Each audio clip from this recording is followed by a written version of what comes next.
Hi, I'm Mikaela, and this is Love Mikaela, a podcast where I talk about literally anything and everything I want to.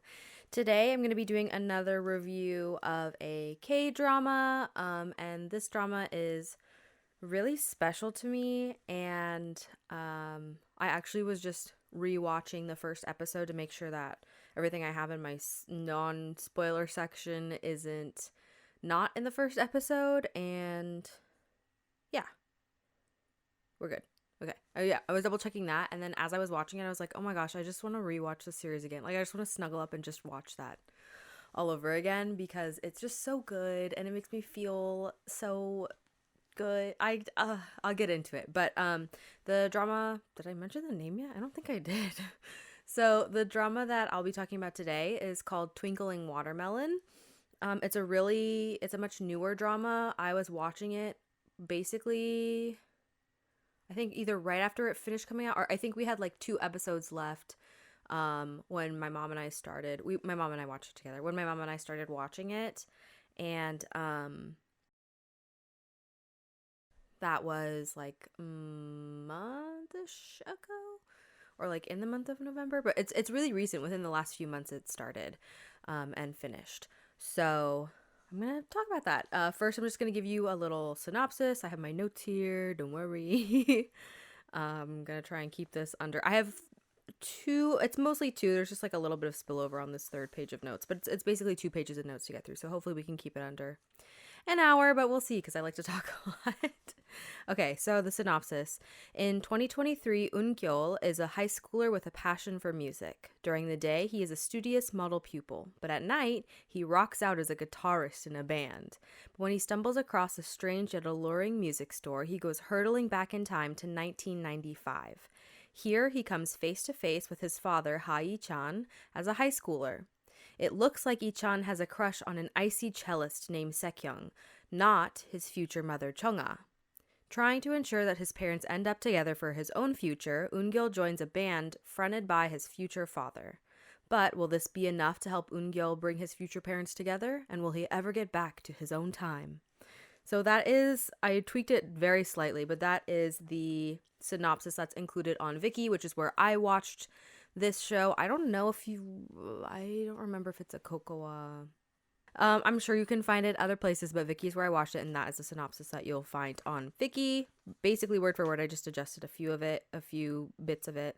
What they don't include in this synopsis is that, and I don't think it's a spoiler, so I'm going to include it in this section without spoilers because it's not a spoiler. I'll go into it. Okay. I'm getting ahead of myself. Is that Eun-gyeol, right? That's the character's name, because now I have the actor's name stuck in my head. Eun-gyeol, who is our main character, our protagonist of the whole story, he is a CODA, which is a child of a deaf adult or deaf adults, meaning both of his parents, in this case, this isn't always the case, but in this case, both of his parents are deaf, and his older brother, who is his only other sibling, is also deaf, and so he's the only hearing child in a family of deaf people. And so the drama, like, that's a very heavy theme that's in the show, and they all have to learn sign language. Like, all of the actors had to learn sign language, or they're using sign language a lot in the show. And so there's a big part of the show that involves Eun-gyeol, like the difficulties and the unique experiences he has as a child of deaf adults, which I really enjoyed and really loved. It's not something I've really seen before. When I was on, okay, so how I came across this this series. My goodness, my brain is all over the place today. I'm so sorry. How I came across this series is I was scrolling on TikTok and I saw a video. You know, people are doing like little promos and stuff for stuff that they like to watch, or they do a review like this on TikTok. Anyway, I was scrolling through TikTok and then I came across this video, and it was of these two brothers, and they're older, like almost into college, like upper high school, like they're about to graduate high school age. And they go to a coffee shop. They go up to like the place to order, and then when they get there, they're just kind of standing there looking at what like it appears they're looking at the menu and then kind of looking at each other, and they're not really saying anything. And the guy's like, oh, like the guy working there who seems to be like the manager, he's like, oh, what can I get you? And the one of the brothers looks at the other brothers just like hello, like, are you gonna order? Like, what are we doing? Like, let's go. And then the manager's like, oh, maybe they don't speak Korean. Okay, because it's a K-drama, so they're in Korea, obviously. And he goes, oh, hi. He says, help me. He means like, can I help you? He's like, what? Well, like, trying to speak English to them, and then they don't say anything. And then the worker that he's with looks at him. She's like, well, maybe they don't speak English either. And then he goes, Japan, must be Japanese. Bring over. And then they bring over like another worker. And so she's like, irashaimase. And she's like, what can I get you? Like, she's speaking in Japanese, and the boys are like looking at each other like. And they're all just kind of staring at each other for a while, like, okay, can we get someone to order? Can we get this moving? What are we doing here? And the two boys look at each other, and then one of the boys starts signing, like, and if you don't know, there's different sign language for different countries. So in the United States, we have ASL, which is American Sign Language. In Korea, they have KSL, which is Korean Sign Language. And so they start signing in KSL. And then the manager is now panicked because he's like, this is the one thing I didn't anticipate. Okay. And then he like looks at them and he like grabs I think he grabs a chalkboard or a whiteboard or something, or a piece of paper and pen. He grabs something to write with, and he goes, you can write down the menu you want here. You can write it. And then because they're signing, they're like, oh my gosh, like, what do we do? Like, how do we communicate with these people? And then one of the brothers, who from the beginning was the one looking at his brother like, are you gonna order? Like, what's going on?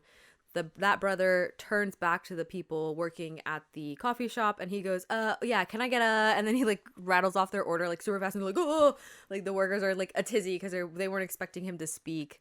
And I thought it was really funny, and it was really cute, and the dynamic between the brothers was really fun to see. And so I saw that, and I was like, oh my gosh, I need to watch this drama. When is it coming out? And then when I told my mom was like, oh yeah, that's on my list too. Like, she wanted to watch it too. And I didn't read the synopsis for this show or anything going into it. All I had that made me want to watch the show, the only background information I had on the show, was that clip that I'd seen of those two brothers. So I was like, oh, it's going to be this show about this brother and his brother who's deaf, and the hearing brother, and how their relationship works. And it looks like they're maybe going off to college, so maybe it's going to be about that and how that affects their relationship there, and blah blah blah blah blah, and growing older. Like, that's what I thought I was getting into. And then I got into, which I read the synopsis earlier for you guys, and it's not that at all. And it's the hearing brother goes back in time and meets his father, who is now his age, is a high schooler now. His father is not, like, he sees his father, and his father has a crush on this girl who he doesn't know, and he's like, that's not mom. What do you mean? What do you mean? Where's mom? Like, he's like, what's going on? This is so weird. Because his dad had told him, he was like, he told me that mom was his first love and the only girl he ever loved. Like, what's going on? A lie? My father lied to me. So that's really funny. And so it's about that. He like takes this magical trip back in time. But them not including that he's a CODA, or that his family's hard of hearing and is deaf, and he's the only hearing person in his family, is very odd, because it adds a lot of nuance and context for what's happening. Is that he is the star model pupil, but at night he rocks out as a guitarist in a band. And like, him being hearing in a family, in a deaf family, like, that adds nuance to that, because he wants to pursue music as a career, as being a guitarist in a band. But there's the added pressure of, you know, he feels guilty about it because his family can't also do the same thing that he's doing with the music. It adds some stuff, so I'm surprised I didn't include that in the synopsis. But yeah, the show is basically about him going back in time and then trying to make everything right, because if his parents don't get together, then he's not gonna get born, and he's gonna go back to a future that's not what he thought it was, or what it initially was supposed to be. So it's really all about that. I would say it's heavy on the comedy, not as much on the romance. I mean, it is on the romance because there's a romance that happens for our main character, the son, and then obviously the romance that he's trying to help bloom between his two parents when they're younger.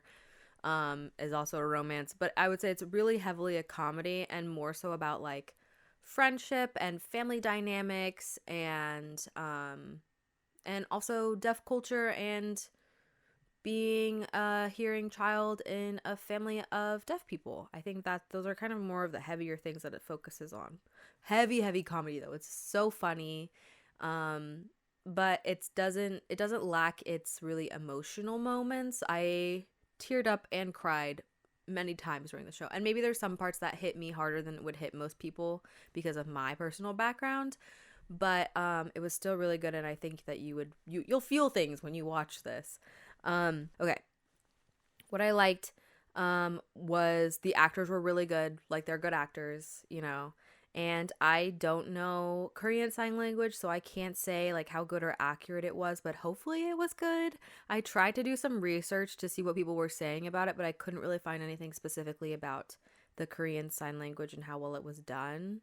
I saw like a few people say that they thought it was well done for the fact that the actors are all hearing and had to learn KSL for the show. But I only saw a few people say that, so I don't want to say that was a majority of the vibe of what was going on over there. Yeah, some super funny comedic moments that happened throughout the show.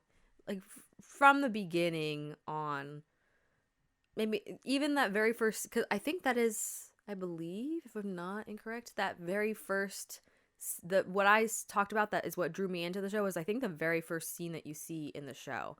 And it's very funny. It's so funny to see these people scrambling and trying to find a solution and then getting hit with the one thing that they're not, like, it's like, oh no, one of them does speak Korean, but the other one doesn't, but they're just trying to figure out what they want to get. It's not like a big, it's funny. It's funny. I don't explain it well, but it's funny if you watch it.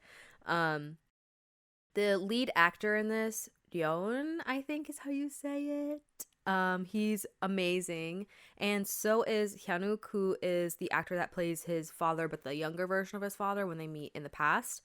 They're both incredible, and they have really, really good chemistry together, which is so fun because it's such a nuanced relationship that they have. It's like they're the same age, and because he's back in that time with his father where they're the same age and he's also trying to set his father up with his mother, he kind of approaches him like they're friends because they're the same age. It's not his dad, but also like for him that is his dad, but that he doesn't know that he's his dad, you know, because that would be weird. But then also I think that the actor, what's his name, Hyunwook, yeah, Hyunwook, who plays the younger version of the father, that you can tell that there is, not in the beginning, but as time goes on, you can tell that there's a little bit of a shift where something in him knows, like, there's something special about this kid and why I know, like, there's something special between me and this kid, even though, like, I'm just seeing us as, like, we're just friends, but there's something else here.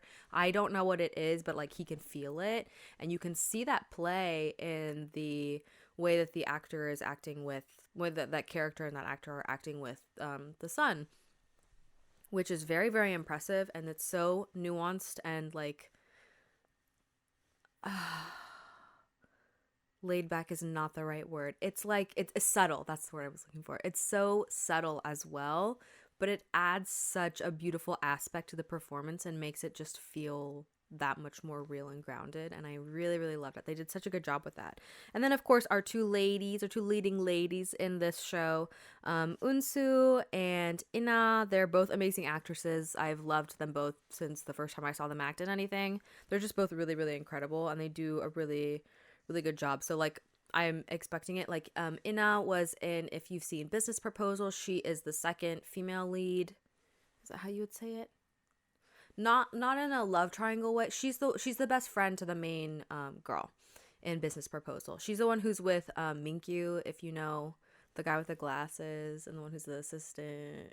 I love him a lot. She's the girl in their little pairing relationship, and then she also was in Strong Woman Do Bong Soon, Forever Ago. I say Forever Ago. It's just it's a classic and one of my favorites. She is the girlfriend of the police officer that's in the love triangle. That's the second lead. And so I've seen her in multiple things before, and she's been good in everything I've seen her. I saw her in something else too, but I can't remember what I think it was a like historical drama that I saw her in or something. She was good in that one too. She's just a good actor. I love her. And also Unsu was in Summer Strike. If you've seen that, I talked about that a little while ago when I talked about Cinderella's of Midsummer, because they have a similar vibe. But she plays the younger girl who becomes friends with the main character in the story. Um, yeah, and she was really, really good. She was in something else too, and I can't remember it right now. But yeah, I've just seen her in multiple things, and she's been really, really good. She was in something recently. She does really good with, like, I feel like I've mostly seen her in roles where she plays someone really, really strong and, like, kind of a mean girl at times. And this character is very, very different from that for her. So she, like, both of them were impressive, but she just really impressed me because she was coming into an entirely different character than I've seen her play before, but she was still so believable in this role. And I loved her. Like, she was my favorite person to watch, honestly. And she also, her character, um, is deaf, and she learned sign language for this, but her character um had a lot of moments where she didn't sign or speak. She didn't speak most, basically the whole movie. And she also had a lot of times where she wasn't signing, so a lot of her acting was just purely body language and what she could do with that. And that was so impressive that she was still able to convey such complex and big emotions, even just through body language and like facial expressions. That was really, really cool to see. But yeah, I loved all the actors. All of the actors in this were really, really good, including some of the other guys who are. It's in the synopsis. He makes a band with his dad when he goes back in time, and the boys in the band that they're in, I believe a lot of them are newer actors. And they were really good. They were like, obviously they don't have as big of a role as our main four actors do, but they were really good actors. They did a good job with what they were given, and I'm excited to see what comes next for them because they were cool. They were fun to watch. And then of course the grandmother that's in the past, she is incredible. She's been in a million things. Like I can't even. But if you watch K-dramas and you see her, you'll recognize her because she's in like everything. She's so good. I love her so much. Um, the comedic moments in this were so good. Everyone was hitting their beats so well, and I believe I only watched a couple behind the scenes videos because when I first was trying to find behind the scenes stuff to watch before I was making my notes for this, most of it was not subbed yet, like in English. And so I could only tell like kind of what was going on, or I only had bits and pieces. And a lot from at least what I gathered, a lot of some of the comedic stuff that the younger dad character actor did, Hyunuk did. This is so confusing and convoluted. I'm so sorry. A lot of the stuff that Hyunuk did was a lot of improv or like ad libs, and so that's really impressive. Like there was one in the very first episode when we're first introduced to the younger father character. And there's a part where like the girl that he has a crush on, like he works at an ice cream shop, the girl he has a crush on asks for a certain kind of ice cream, and so he gives her like 4 scoops of it instead of just like the one that she asked for. And it was really funny and really cute, like the line that he says with it. And I guess that wasn't like that full line that he gave was mostly him ad-libbing and improving that, and not necessarily written into the script. And it was just so, I think he really embodied his character very, very well. And he was just so funny and so fun to watch. I really, really enjoyed him. He was fun to watch. I liked watching him. And that's the first thing I've ever seen him in, I think. I think he was in Weak Hero Class 1. Is there only one, or are there 2 right now? I can't remember if the second one already came out or is coming out.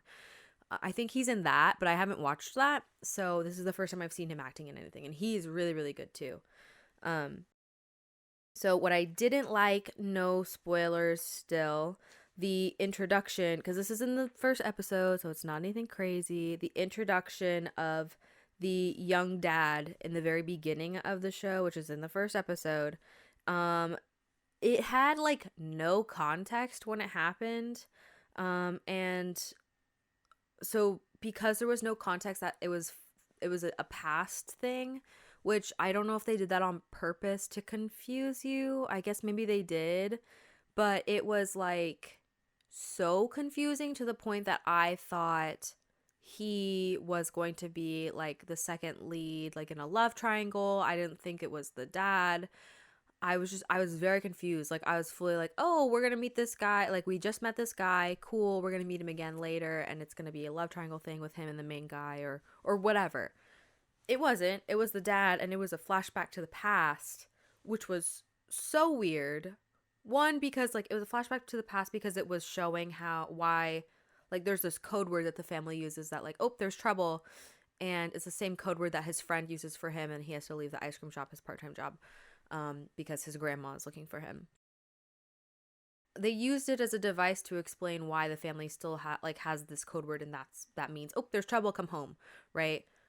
But they never explained that was a flashback to the past, that it was the father in the past. I guess they had uniforms on, so I don't know if maybe I was Korean or if I was just more clued into Korean culture or like dress of students in Korea, if I would have recognized, oh, those are old uniforms, so obviously that's a flashback to the past, right? Maybe I would have known that, but I'm not that well versed in it, and I feel like a lot of producers and writers and directors for K-dramas and actors at this point know that K-dramas are super global, and so if that is your only context for it being the past, when you want people to know it's the past, then maybe we need to add a little something in, because I didn't pick up on that. Or if we were supposed to be confused, that's fine, but it was so confusing to the point that I was like lost even after they like sort of explained a little bit that it was a flashback to the past. I was still confused. Maybe that's on me, but it was very confusing. So I didn't really like that. The other thing that really bothered me was the lines that, like, when the actors who were playing characters who were deaf were signing, they spoke their spoke their lines over what they were signing, not without their mouths moving, but it was like voiced over.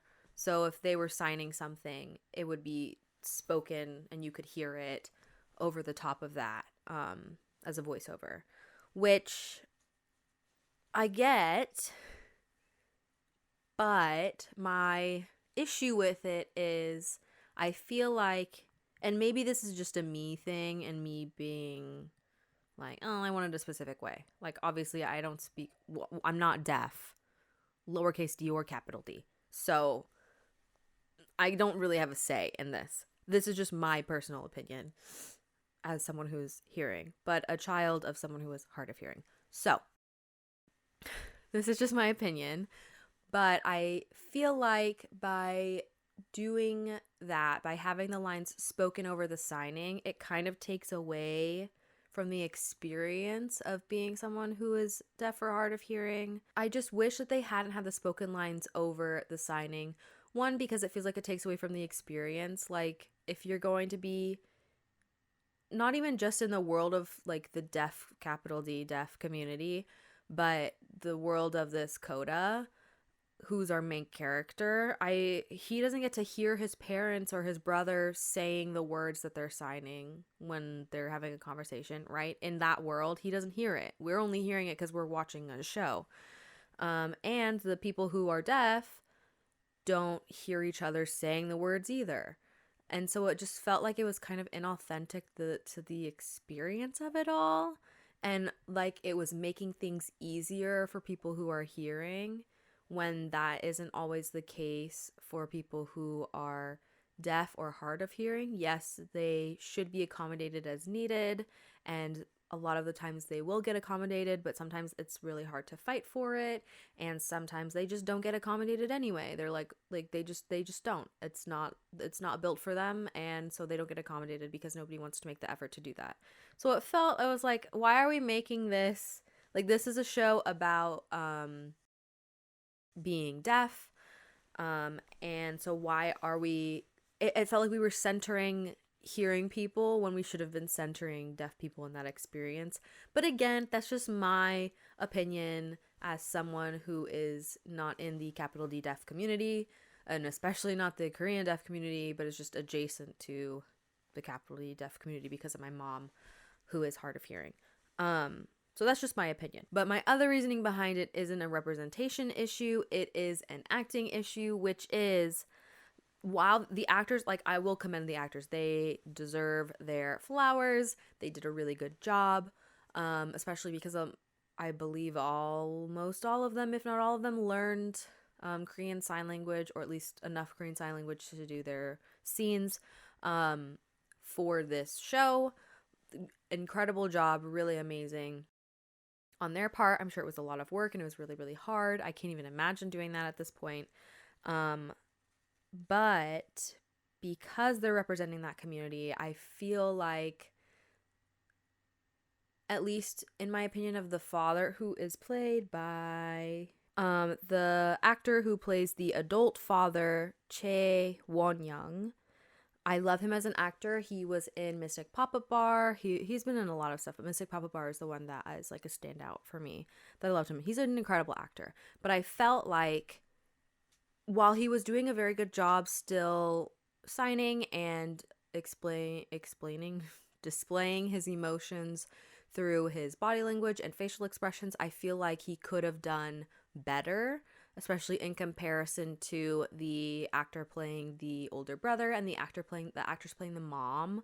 I loved her. I don't think I put her name down, but I really, really loved her. I felt like she did a really good job, in my opinion, like acting wise, of really using extra parts of her body and her expressions to really convey her emotions because she didn't have her voice to do so.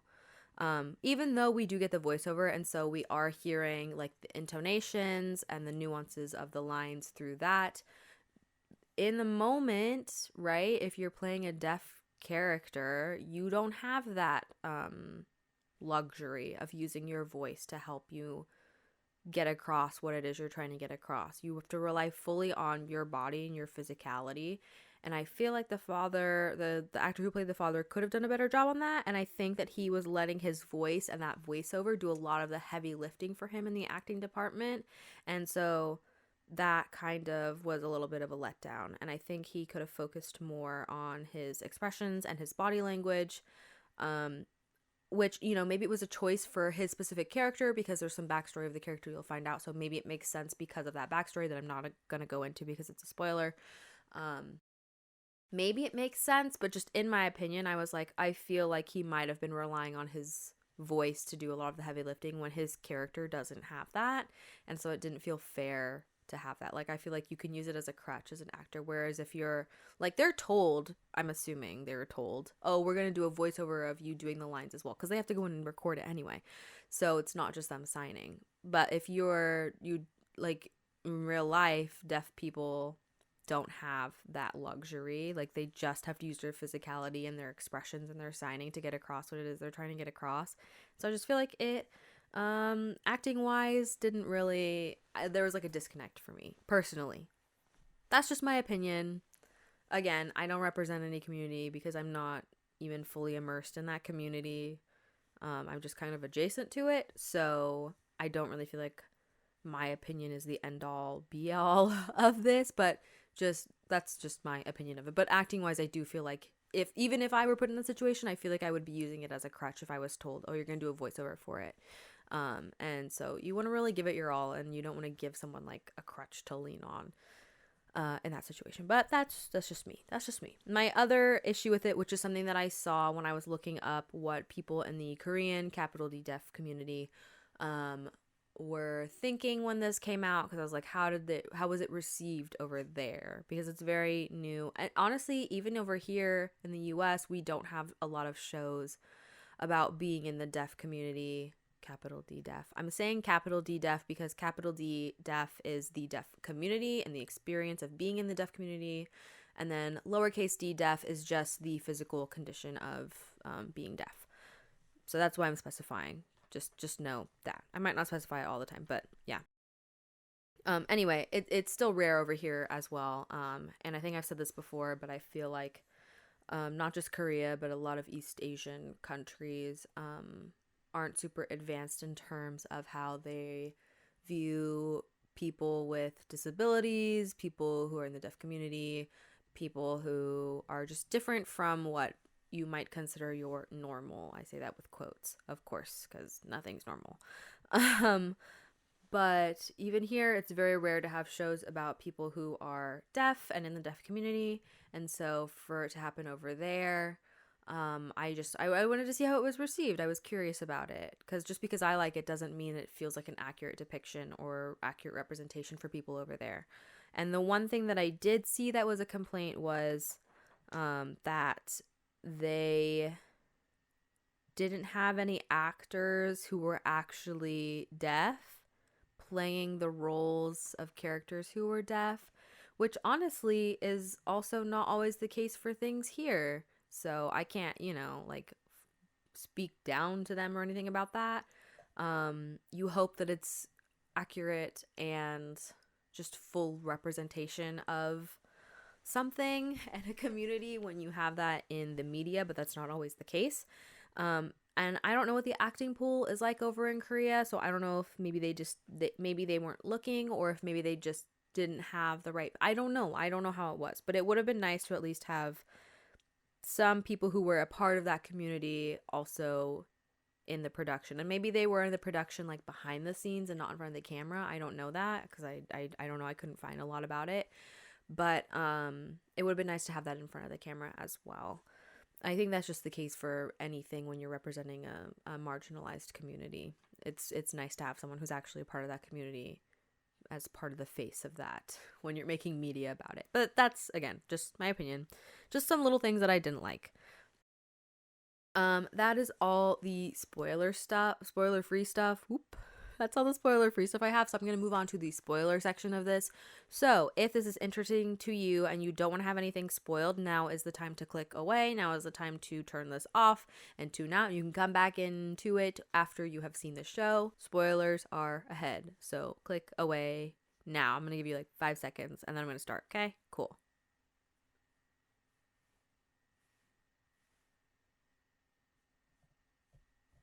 Okay.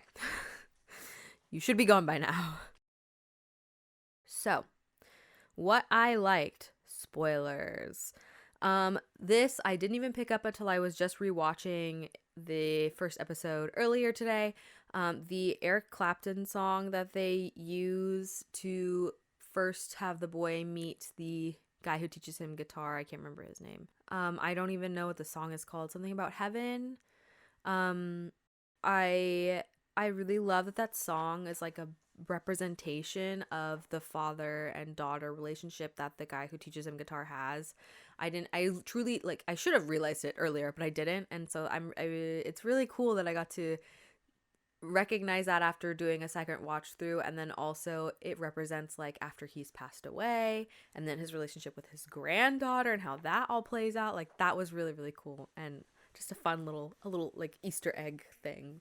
It's probably not an Easter egg. That's not really an accurate way to call it, but it was cool to notice that. The chemistry between all of the characters was really, really good. Casting did a really good job with this. The actors did a really good job with this, especially the newer actors that were on the show. Like, you have to work to build some of that chemistry, and it takes some time, and you don't have a lot of time when you're on set, typically, to just build a camaraderie between everyone. So they did a really, really good job with that. And then particularly the chemistry between the young mom and the young dad, like the young versions of them, played by Hyunwook and Eunsu, was really good, because their relationship was also super. I feel like a lot of the relationships in this were all so nuanced because of the complicated nature of the story and what's happening in this show. And they all just did such a good job with it, because it's like, oh, they were just friends at first. Well, first they were strangers, and then they were just friends, but she had a crush on him the whole time, but he didn't know that. But then he like kind of maybe liked her, but also kind of liked this other girl and didn't really know, but then also remembered that what this guy who's claiming to be his son is, who he doesn't really believe at first, but who's claiming to be his son, it was like, why aren't you in love with her? And he remembers that that's her. It's like this whole complicated thing, and their chemistry together was really good, and then the relationship that they created and the way that it grew as the show went along was really, really good, and it was just really fun to watch and like see unfold. And they were just cute together. They were so cute together. And I love Unsu. Like, I love her so much. And I loved her as this character particularly. I really loved her. And so I really loved watching them. And it was fun that they were fun to watch together. And then also the chemistry between the younger version of the father and our main character, the son, which is played by Hyunwook and Ryeon. The two of them had such great chemistry. It was really fun to see them just be friends, and then to have moments where Ryeon would remember and realize, like, wait a minute, this is my dad. Like, hold on. Are we really talking about this right now? Like, that's my father. That was really fun to see happen. But yeah, the chemistry just overall was really, really good, but specifically between the younger versions of the mother and father and the son, and younger version of the father, so Ichan and Eungyeol. I almost just forgotten. I just looked at it. I also really loved the scene that happens later on in the show where it's the two brothers. It's like a flash forward. Also, one of my problems with it that I said wasn't a spoiler, because it wasn't, was when they first introduced the dad and we didn't even know it was a flashback to the past. Later on in the show, they put like what year it is, and like they put like a timestamp basically on it, like when we flash forward and flash back. I get it if they were trying to like keep it like, ooh, it's a secret, like we don't know that it's actually a flashback to the past and it's his father, we don't know. But it's like, I was so confused, and if they had just given me that little snippet of like, oh, this is a flashback, I feel like I would have enjoyed the show a lot more. I don't know. That's just my opinion. I'm being a little bit picky, but whatever. Okay. But anyway, when we flash forward to the scene with the two brothers, and it's Eungyeol breaking up with all these girls for his brother because his brother is deaf and can't like speak to them, and wants them to be told like face to face that this is what it is, instead of just texting them about it.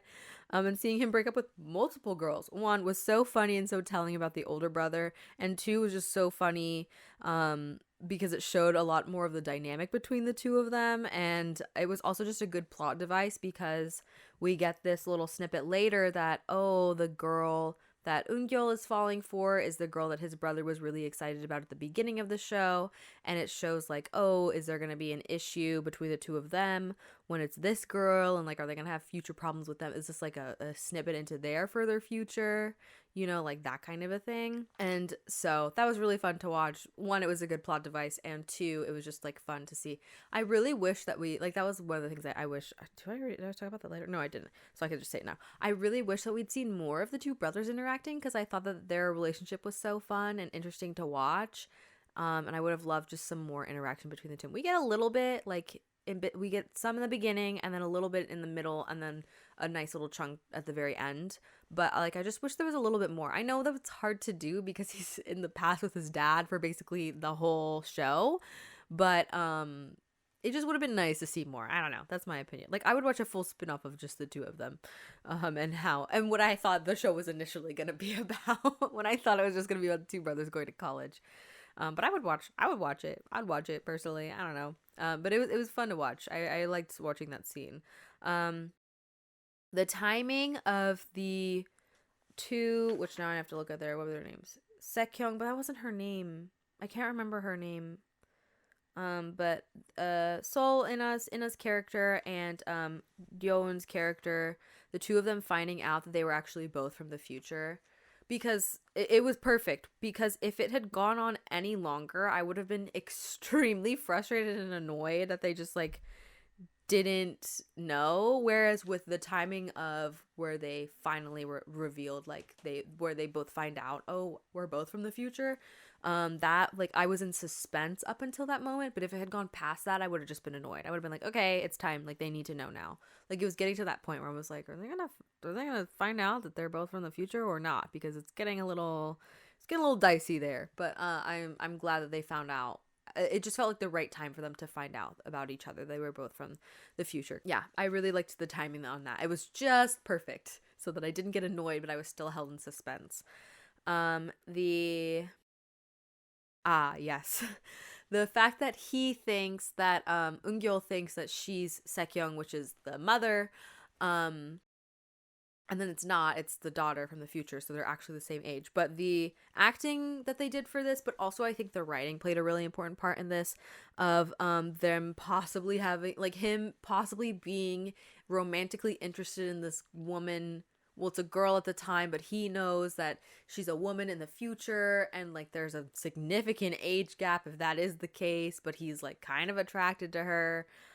It was just really, really funny because he thinks she's initially older, and so he's struggling with the fact that, like, am I having romantic feelings for this, but she's so much older and she's the mom of someone who's like close to my age in the future, but I'm meeting her in the past when she is my age, and is this okay? But it's weird, and he bounces back and forth between like, well, it's okay because it's just for now, and no, this is really weird, why am I doing this? And it's funny because we as the audience, like, once those feelings kind of start to arise, we as the audience already know that she is in fact not her mother and is actually the daughter, and so there isn't an age gap, and that she's also from, like, we already know at that point, so maybe it's more than 2 episodes, maybe it's 3, but we already know at that point that she actually is the same age as him and there is no age gap. Whereas if we didn't know that, I don't think it would have played as well. But because we do know that, everything comes off as really funny because it's like we're inside the joke, right? We're on the inside of the joke. He's on the outside of the joke, and so that makes it funny. But if both of us were on the outside of the joke, it wouldn't have played off as funny. And so the writing, they did a really like good job with that. And just like the moments, and then later on, they have a moment where he's like, when both of them kind of admit that they like kind of were into each other, he's like, what, you were into me, but like but you thought I was like super old and in the past? And she's like, okay, but you were into me and you thought I was my mom? Because he meets the mom like before he goes on this whole journey, so he knows what she looks like when she's older and all of that. Because that's why he recognizes her. You know this, if you're, well, maybe you don't know this and you're just watching this and listening to it because you're interested in it. When he meets the mom, like her mom, in his present time, the future, but his present time, he sees a picture of her when she's younger, and basically her daughter is kind of like a carbon copy of her, and so they look exactly the same. That's why when she goes to the past, she can play it off as if she's her mom, but he doesn't know that she is a daughter that looks exactly like her, and so he thinks it's the mom, but he recognizes her because he saw a picture of her when she was younger. She also is the daughter. The mom is the daughter, and the daughter of the mom. This is so confusing. But the girl he's in love with is the granddaughter of the guy who taught him guitar, but he doesn't know. It's this whole, if you know, you know. If you've seen it, you've seen it. If you haven't, you haven't. It is what it is. I'm not gonna go into a full synopsis of the whole thing. I'm sure you can look it up, but if you're not gonna check it out, but you should check it out because it's such a good show. But it was just funny to watch them like be like looking like, wait a minute, that's gross that you were into someone who's way older than you. Like, but you were also into someone who you thought was way older than you, so what do we do? But we're not, we're both young. So it was funny the way that it was written, and it was played off so well. It was just really well done. It was just, the whole show is really well done, but that section was really, I thought that was really funny. The romance that unfolded between his two parents, like, but the younger versions of them, was so fun to watch, and it was so sweet, and it was really, I think it was really interesting. I didn't write this down, but this is just something I'm thinking about now in the moment. I think it was really interesting to watch someone think that they were super into this girl and then kind of realize that it was really just the idea of the girl that he liked, and that this other girl that he knew was actually, like, now that he didn't have this one girl taking up all of the space in his head and in his heart, he had room for this other person, this other girl that he had met who was a possible romantic interest, and was able to be like, oh wait, she's a complex and interesting person herself, and like I kind of want to get to know her and what's her deal. And then watching the more that he found out about her, the more he kind of fell for her, but was still holding himself back because he was like, but I'm still saying I like this girl, but do I actually like this girl, or am I just saying I like her because that's what I said before? And we're leading up to this competition where I'm supposed to try and win her heart, but do I even want to win her heart anymore? And it was interesting to see him be disappointed that the girl that, like, that the competition was for does show up, but then when the other girl doesn't show up, it's like you see him disappointed and realizing kind of like, wait, I actually think I like this girl more. And just seeing their relationship develop was so, to watch someone kind of fall out of infatuation with someone and then fall into like and love with someone while that falling out of infatuation was happening, but still kind of holding on to it while still falling for this new person. It was really interesting to watch. And he did like the actor Hyunuk did a really good job at it, and at portraying all of those complex emotions that I didn't even realize because it just felt real while I was watching it. But I didn't even realize that I was watching that happen until just now. But he did a really good job with that. And that yeah, the scene where like they kind of like sort of solidify like, oh, this is probably a relationship that's gonna happen, like at least for the audience, when he sings, because he at this time, I don't think I explained this part, but we're in the spoilers, so I can say it, especially if you're not watching the show. Ichan, which is the father, Eun-gil finds out when he goes back to the past that his father can hear, and he wasn't born deaf. Something happens to him and he becomes deaf, and so the whole blast to the past, like all of that, is spent with him trying to, one, get his parents together because they need to be together, otherwise his future is like fully gonna change like crazy and he might not even be born, and two, is because he's trying to keep his father from getting into the accident so he doesn't become deaf, which was confusing for me because I was like, okay, but that's still going to really change the future. And then what if that leads to his parents not being together, like, because we don't know. Because the way his parents initially meet is they meet at a Korean Sign Language course for young adults, because as the story goes on, you find out that his mom didn't know sign language when she was younger because she was the only deaf person born into her family, and her father was like the owner of this big company, and so it was very like taboo to have a child who was deaf, and so they were saying like, you can't learn sign language because you're going to learn how to read lips and exist in the society without having to lean on that, when it's like, she can't communicate if you don't let her use sign language. But okay. Oh god, it was awful. I felt so bad all the time when I was watching the show. Oh my goodness. He changes that, and so he helps his mom. He's the one who then ends up teaching his mom sign language, and it's the scene, I literally could cry just thinking about it. The scene is he finds out what's going on with his mom, and because he was told that his mom didn't have any parents, but then when he gets to the past, he's like, oh no, she's the daughter of this like rich family, like what the heck, like why does she say she didn't have parents? Then he finds out how they've been treating her, and he's like, oh, that's why, because they're treating her awful.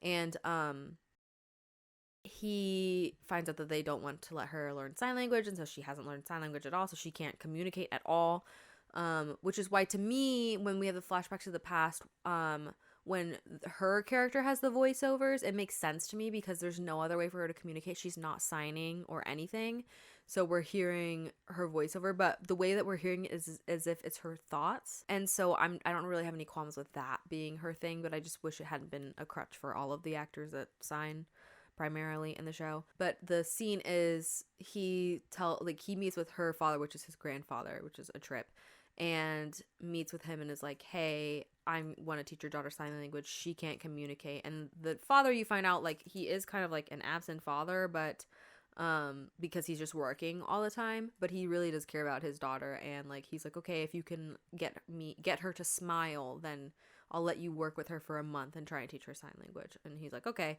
And then he goes and like meets with her, and he's like, I'm gonna teach you sign language because my mom taught me. I'm literally gonna cry. My mom taught me sign language, and so I want to teach you sign language. But then he's the one teaching his mom sign language. I'm literally gonna cry. He's the one teaching his mom sign language, and he's like, help it. Oh my god, it's just so, I can't even do it justice because I'm like not good at I'm not good at telling the story.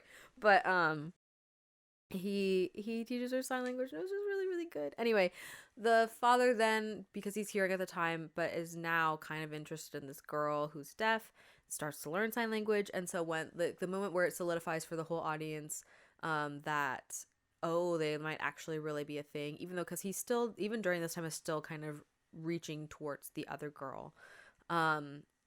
He sings a song for her because she really likes music because she can feel the beats even though like she can't hear them, and so he sings this song and she says to him, music it doesn't matter if I can hear it or not. I can feel it if you're feeling what you're singing, and that's like what's the important part of it in the communication. And he really took that to heart, and so he sings her a song, but then also signs the song at the same time, and it was so good, and I cried. It was so sweet and cute. So their romance was just the young father and mother. Their romance was just really, really fun to watch unfold, and it was just very sweet.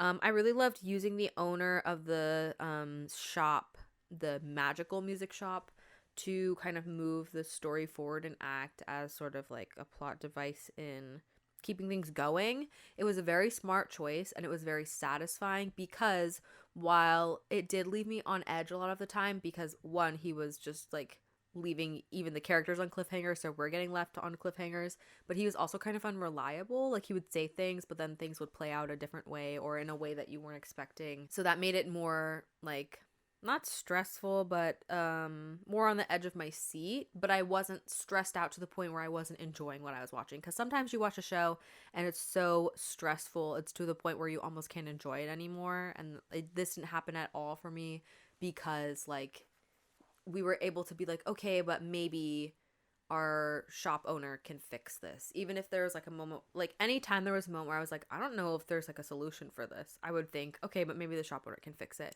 But there's still a little bit of suspense there, because you're like, well, he might not want to fix it, or it might be part of his plan. We don't know, because he's so unreliable. So I think that was a smart choice. And then also making it being the grandfather and the guy who taught Eungyul how to play guitar at the very beginning, making it his like spirit in him, and he was the owner of the shop before. It was really good. It was really smart and very satisfying, and it played out really well. So I really, really enjoyed that a lot. I also really liked seeing the cycle of trauma and how that can be formed and then pushed onto your next like generation, and the pressure that parents put on their kids, specifically with seeing Sekyung, which is the mother, being put in this situation where she had to be like basically this perfect doll for her family, for the mother, and be exactly what the mother wanted her to be, and only listen to the mother and not make any of her own decisions, and how that drove her kind of crazy, to then see her now doing that to her daughter, and how that kind of cycle starts and can continue. But then seeing the daughter break that cycle was really fun to watch, and also I think just important to watch and see, because I think it's really easy to start cycles or get caught up into traumatic cycles in your life and in your own family. And so it's easier to kind of identify those if you kind of see an example of it play out in front of you in a way that's not connected directly to you. It's easier to come to terms with it. And so it was really nice to see that play out, and I think it was important, especially for like Korea and East Asian culture in general. I thought that was really nice. And I also just really loved the ending. It was tragic and heartbreaking, but it still ended up happy, and they solved like all of my questions about the time travel, because at the very end you see like, because I was thinking to myself, him saving his dad, like, how does that fix anything? But then he didn't save his dad at the end anyway. His dad still ended up in the accident and death by saving him, which was so, oh God, my heart. And it was right when he was supposed to leave, and like that was a whole, anyway. But then when they had it made me wonder, okay, he went back to the past, because if he didn't change anything, that would be one thing, right? If he didn't change anything, then it's like, oh, it was all in his head or whatever. But if he did change things, I was thinking, like, will his dad remember this? Will his dad's friends, like, will the people in the band that they made, like, will they remember this? Like, how does that answer? And then so, like, the way that they answered it, which was they answered it in the end, which was the dad, like, they hinted that the dad remembered, but they didn't explicitly say it, and so you could still get away with, oh no, he didn't actually know. Or like it was this like thing that was like, oh, it's in the back of his head, like he knows, but he right now can only identify the feeling, like, wait a minute, this is familiar. But then the friends like are like, oh, this is kind of familiar, it reminds us of us, right? But they don't directly remember. It answered all of my questions about the time travel, of him still being able to change the future while existing in the past, while those people might have forgotten about him. Like, it was just like there was like a little hint of magic, but still some logic to it. So I was really satisfied with that. And the ending was just nice. It was a good ending. Like, his father still kept going with music and didn't give up because of the promise he made with him when he met his son when they were younger. And then his son could be in the band and not have all this pressure put on him. It was good. It's a good show. This is like usually my reviews, especially because I have notes, tend to not be as rambly as my other podcasts do, but this one is just so rambly because like I loved so much of it that I feel like I can't talk about all of it because we'd be here for 3 hours. Like this is my condensed version, and there's still so much that I like would love to talk about, you know. But yeah, those are just some of the things that I really loved about the show.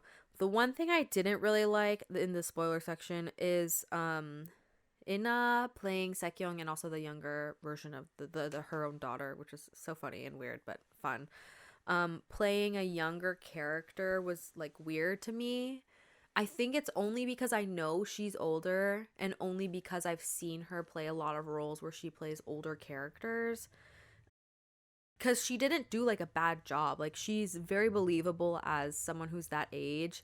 And she wasn't like, she didn't act it poorly. Like she did a really good job with it.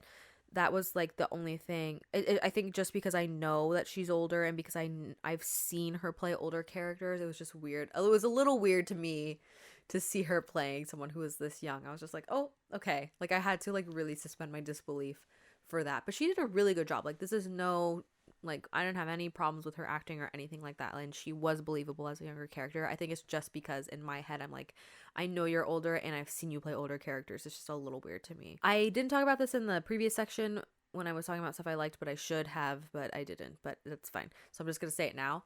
The actors I feel like did a really good job with learning their sign language, but specifically Chunga, who is the younger version of the mother, who's played by Unsu, that actor, and then Ryeon, who plays our main character, Eun-gyo. I think Unsu and Ryeon really did their, like, I felt like they did the best with their sign language because they just had the most that they had to learn. Unsu could kind of get away with it a little bit because even though her character was fully deaf, where Ryeon's character was just, was not, he was in the deaf community, capital D, but he wasn't deaf, lowercase d, because he was a child of deaf adults. Even though, like, she was fully, like, she could get away with it a little bit because, like, her character canonically in the story doesn't know sign language as she's growing up. She's learning it as the show is going on. But, like, you could tell that she really studied it really hard. And she also just did a really amazing performance with the whole thing, considering she, like, couldn't use her voice for a lot of it. And had to very much rely on physical expression, like facial expressions and physicality. She did such a good job with it. Like she didn't really speak any lines. Did she at all? She just had moments where she would like let out like screams when she was like in a dire situation. But she did such a good job with it. Like I'm really proud of the work that she did, and she just it was really, really incredible to watch. And then I watched an interview where Dion, the actor who plays the main character, was talking about like what he had to do and how difficult it was. And like he explained like not only is he focusing on like memorizing the lines, but also focusing on memorizing the Korean Sign Language for those lines, but also speaking the lines and then also acting. Like he has to include the acting part. Like it was a lot of moving parts all working together, and he did a really good job with it. It was a lot to handle, and I don't know if most people know this, and I can't, like, I didn't do enough research to know if this is true of Korean Sign Language, but it probably is. In American Sign Language, the sentence structure is not, like, all the grammar and the sentence structure of American Sign Language is not the same to English. Like, it's not, there's a word for it when you do, like the way that I'm speaking right now and the grammar I'm using and the syntax and all of that, I say that like I know what I'm talking about. The sentence structure I'm using while I'm speaking is not the same way that you would structure a sentence in American Sign Language. Like the grammar is very different. The the subject is very important in American Sign Language. Like you have to know who you're talking to. Like you'll point to that person multiple times for a sentence. Like the way that I'm speaking right now is not how I would sign it. Like it's not word for word. You can do word for word, but I don't think most people do that. There's a specific word for it. I can't remember what it is. But that's not American Sign Language. That's like just signing exactly what you're saying. Like, but that's not how American Sign Language works. Like it literally is its own separate language. So I would assume it's the same for Korean Sign Language. So even though he's using a certain, like, let's say he's using the sign for like mother, even if he's signing the word mother, he might not be saying that word until later on in the sentence when he's speaking it. Basically, like they don't match up directly. And if you speak a foreign language, you'll know that like languages have different sentence structures. Like in languages, stuff is structured differently. Sign language is no different from that. It's structured differently from like the actual language. So just because you're speaking something doesn't mean you're going to sign it word for word exactly in the order that you're speaking it. So I'm sure that was very confusing to do if Korean Sign Language is the same as American Sign Language, where the syntax and the sentence structure and grammar is different from the spoken language to the sign language. I'm sure that was very difficult to do, to sign and speak at the same time, but also be acting during all of that. And he had some really intense emotional moments that were going on. And so, like, there's specifically a fight, I think, with his father in the, I think, it's not, I think, with his father.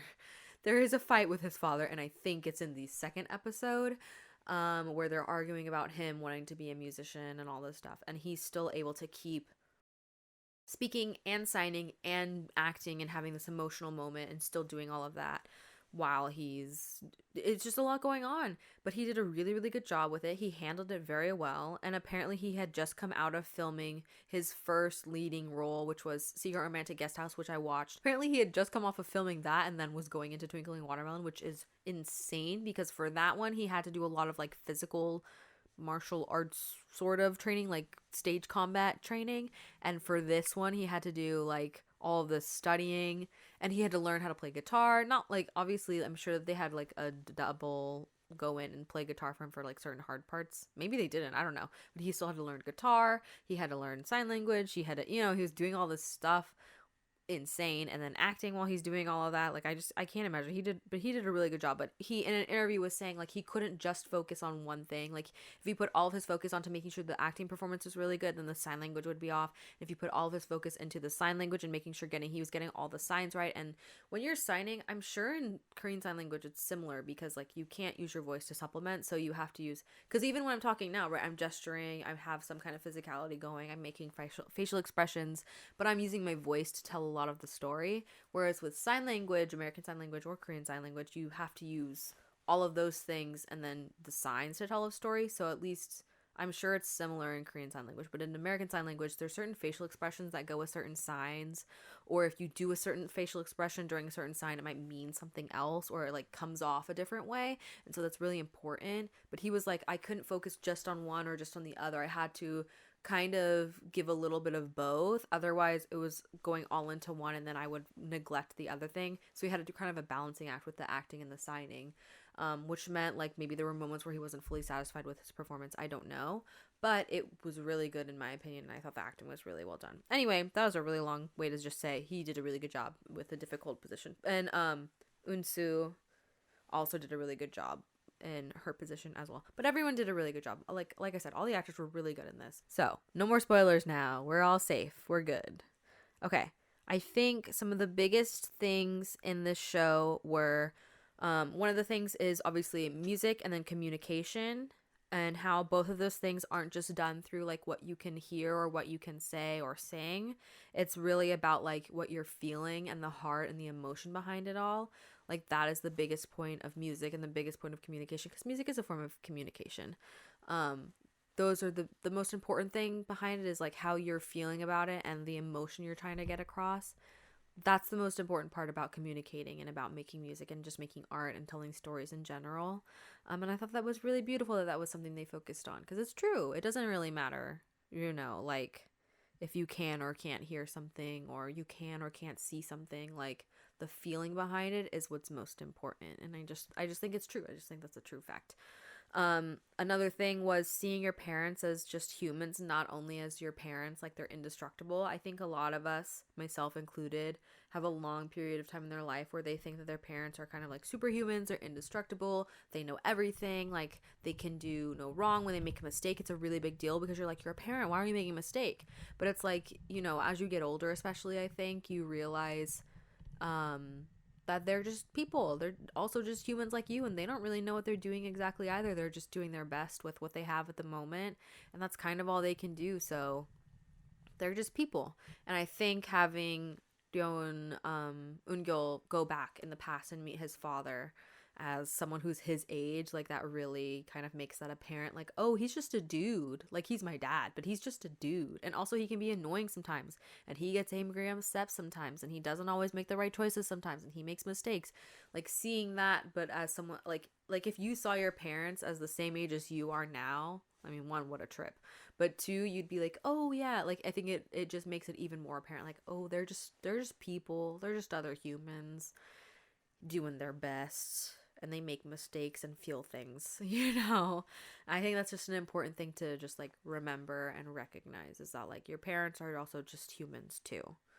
Um that doesn't absolve them from anything that they might have done that hurt you, but it just does kind of add some explanation and nuance to that. I think also another big lesson was that learning to put yourself before your family, and watching Eungyul kind of struggle with helping his parents, and how that led to him making some mistakes and neglecting what he wanted on his own, and seeing like whenever he made like a selfish decision kind of lead to a path of destruction, and that kind of implementing this pattern in his head, like that he has to be completely selfless, he can't do things for himself, he has to do everything for his family, otherwise things go wrong. And then seeing him learn like, oh no, I was just focusing on that pattern, but actually I can do things for myself, and I don't have to always put myself behind and below my family and what they want and need. I think that's an important thing to learn. I don't think that's an important lesson that everyone needs to learn, but I think a lot of people, if not most people, need to learn that. We got to watch him grow and learn that it's okay and even good sometimes to be selfish and think about himself. I think that's a lesson that a lot of people can learn. I had to learn that lesson, that it is okay to be selfish. It is okay to do things for yourself sometimes, and a lot of the times, because you're the one who's going to be looking out for yourself the most, whether you think that's true or not. It just is true. You know, as much as your parents care for you, or your siblings care for you, or the people you love care about you, like, you are always going to be the only person who will solely put yourself first at all times if you can. You know, sometimes it is good to help others and put others before yourself, but it's not good to always be like that and then put yourself in that cycle, because it's just going to make you feel bitter and hurt and angry at everyone else. Even if nobody asked you to be doing these things, you're going to make yourself feel like it's your job and your duty to do these things, and then you're going to get mad at other people because you're like, you're making me do this thing, but they're not making you do this thing. You're reinforcing that idea for yourself. And so it was nice to watch him learn that. It was rough because I just watched the first episode again. It was rough to see him as a child ask his father, oh, well, who would you save? If me and my older brother were in trouble, who would you save first? And then the dad doesn't want to answer. And then the mom goes, ooh, this is fun. Yeah, if all three of us, so the mom, the older brother, and our main character, Eungyul, if all of us were in danger, who would you save first? And then the dad was like, well, of course, it'd be you. And he says, Eungyul, our main character, because I'm going to try and save everyone, of course, but I can't do that by myself. And I know if I save you first, you'll go and get help.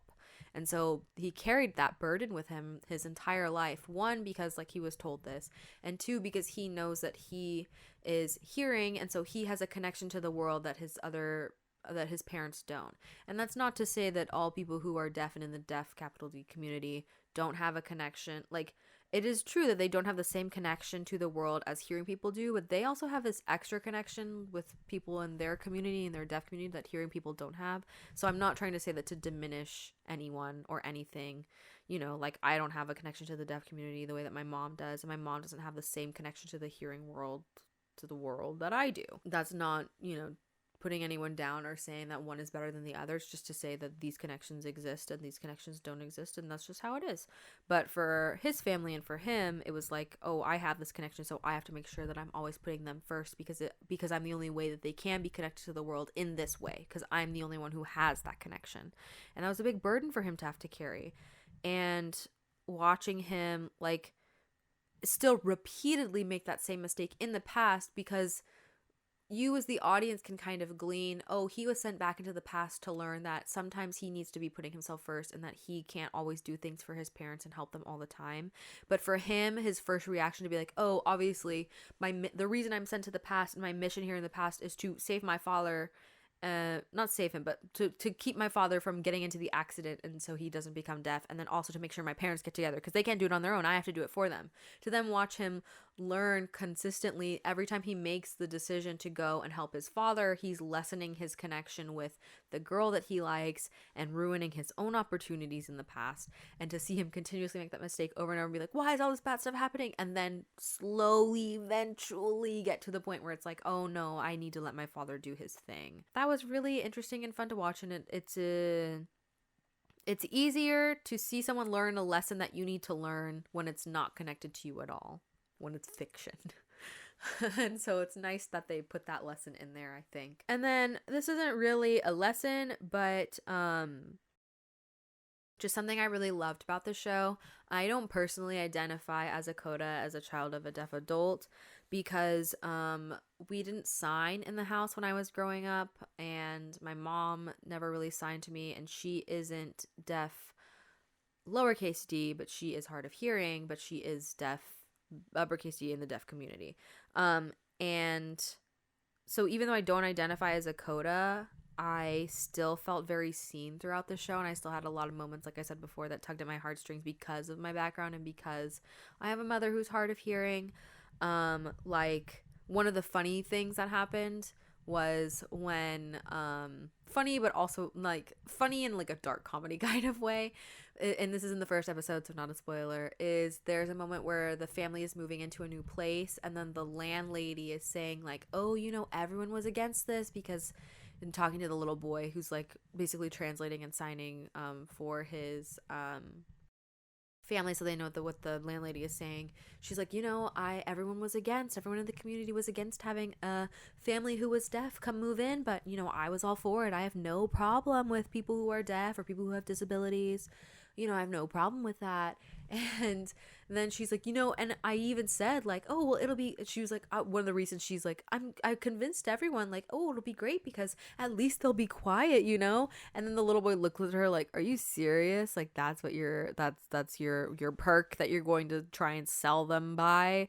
Like, that's your selling point? They're gonna be quiet? And he like looked at them, and he didn't even tell his parents what she said, but he just kind of gave her this look of like, lady, you don't even know what you're talking about, which is so funny to me because I'm like, you like, it's funny that that's an assumption, because I know that it's true that that's an assumption that people who are hearing who don't have any connection or aren't adjacent to the deaf uppercase D community at all, is they're like, oh, well, at least they're quiet. No, they're louder because they can't hear what they're doing. So for them, it's not loud at all. They're not making any noise, but if you can hear it, they're making noise. They can't hear it. And, you know, they're doing their best, but like, they don't know. How would they know?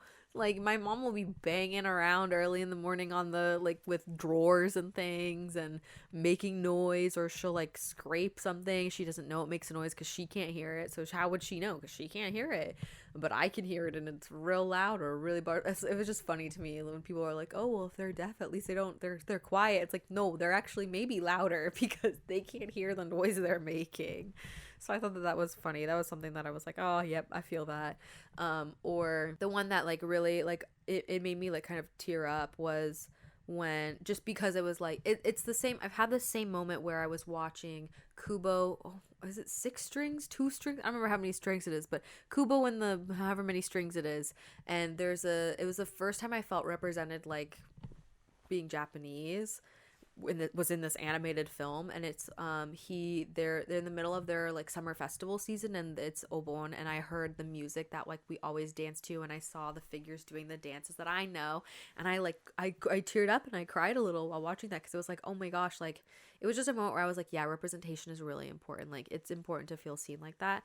And a moment like that for me with this was when the family is this is in the first episode, don't worry, it's not a spoiler.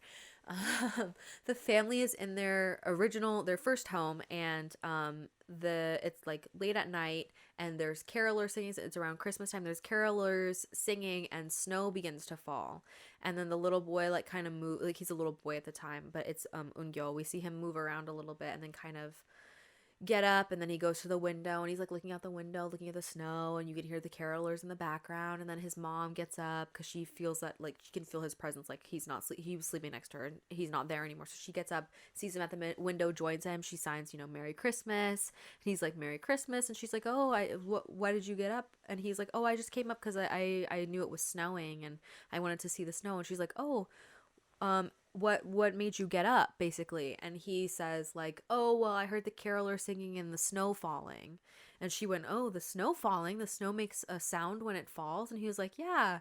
And she's like, oh, what does it sound like? And like he tried to describe to her what it sounds like, and it was just this very sweet small moment with them. But it made me feel very seen because like people don't really think about, like, it makes me not take for granted, because again, I don't want to say that like people who are deaf are missing something, but there is, I guess, how do I say this? It makes me like very much value the fact that I can have the experience that I do in this world, because I really enjoy being able to hear everything. And also kind of, it makes me realize like, oh, I can provide this extra connection for my mom who does not have that ability, in the same way that she can provide a connection for me to the deaf community that I wouldn't have a connection to if I didn't have her. I would be missing out on that. But it just made me think of like whenever I like turn to my mom and I'm like, oh, it's raining, because I can hear the rain outside. And she goes, what? It's raining? How do you know? And then she looks at her phone to see if it's raining. She's like, oh yeah, it is raining. Did you see it on your phone? And I'm like, no, I could hear it. I heard the rain outside, so I knew it was raining. And then she's like, oh, really? You can hear rain? Like, it makes a sound?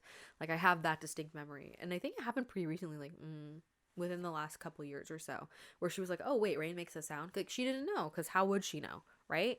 But so seeing that scene between him and his mom, and where she's like, oh, snow makes a sound when it falls, what does it sound like? And my mom would have me, like, my mom does ask me sometimes to explain, like, if I hear a sound, like, oh, well, what does it sound like? And I'll like explain it to the best of my ability, but I'm just like, I don't know if I'm doing a good job, but I like do my best. But just that moment was like, oh, like, it made me feel really seen and be like, oh, I'm not alone. Like, there's experience that I have, like, even though, like I said, I don't necessarily identify as a CODA, there are experiences that I have where I'm like, oh no, but like my experience is different from someone who hasn't grown up in a home where their parent or guardian is, or one or both of their parents or guardians are hard of hearing or deaf. It was just nice. It was nice to feel seen in that way. So I really, really enjoyed it. The show is like a show that I'm going to hold special to my heart for a very, very long time. One, because it was just very good. And then two, because it was like, oh, like I felt seen in a way that I hadn't ever felt seen before. Yeah. My very last thing will be the very big overarching lesson that I think is one of the biggest lessons you'll gain from watching the show, which is a quote that one of the characters says, which is that nobody can live your life for you, which is true. You're the only one living your life. You're the main character of your own life. Nobody else can live it for you, which means, which this is the important part. I think most people know no one else can live your life for you. But I think the very important part that some people tend to forget is that if no one can live your life for you, you cannot live someone else's life for them. You can't. If they can't live it for you, how would you be able to live it for them? That doesn't make sense, right? You cannot spend your life picking up the pieces for someone else. It's not going to do you any good, and it's not going to do them any good either. You're hurting both of you. That doesn't mean don't help other people out along the way. Don't help out the people you care. That's not what that means. It doesn't mean to live in your own little bubble and not notice when things are happening for other people, or if someone reaches out for help. That doesn't mean don't help them. It just means literally you cannot live their life for them. You cannot spend your whole life only helping them, ignoring yourself and your own needs and your own wants, and only doing things for someone else. I think that is the overarching lesson of this whole thing. It's apparent in pretty much every single relationship that happens in the show. You cannot live someone else's life for them. You just can't. You're going to be miserable. They're going to be miserable. They're never going to learn. They're never going to learn how to fend for themselves. They're never going to learn how to take care of themselves if you're always doing it for them. And then you're not going to have space to do those things for yourself when you need to. I don't even know what else to add to that, because it's as simple as that. You have to, no one else can live your life for you. So you can't live your life. You can't live someone else's life for them. You can't live your life for someone else either. You shouldn't. You should live your life for yourself. Just helping people is okay. But if it gets to a point where it's hurting you, that means it's at a point where it's hurting them. You don't want to be codependent on someone, and you don't want to have someone codependent on you. Is that how you would phrase that? I don't know. But basically, it is the way that it's worded is literally the best way to word it. No one else can live your life for you, and you can't live someone else's life for them. Like, that's it.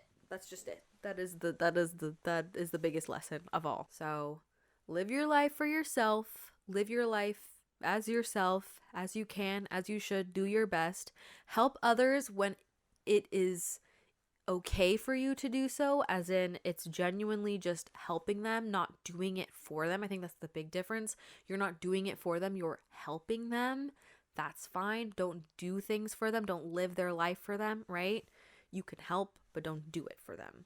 I think that's true whether it's with someone younger than you, whether it's your kid, whether it's someone the same age as you, whether it's a friend, whether it's someone who's older than you, like your own parent. As someone who had to do a lot and pick up a lot of responsibility for my family at a young age, that's definitely a lesson that I've had to learn, and I'm still learning, is that I can't always do everything for everyone all the time, because it's just going to make you resent yourself. And sometimes it makes the other person resent you too, because they're like, why are you so controlling? Why are you trying to do all these things for me when I want to do it myself?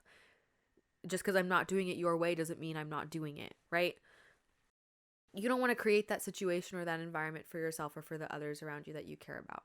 So live your own life. Let people live their lives, but help each other out along the way.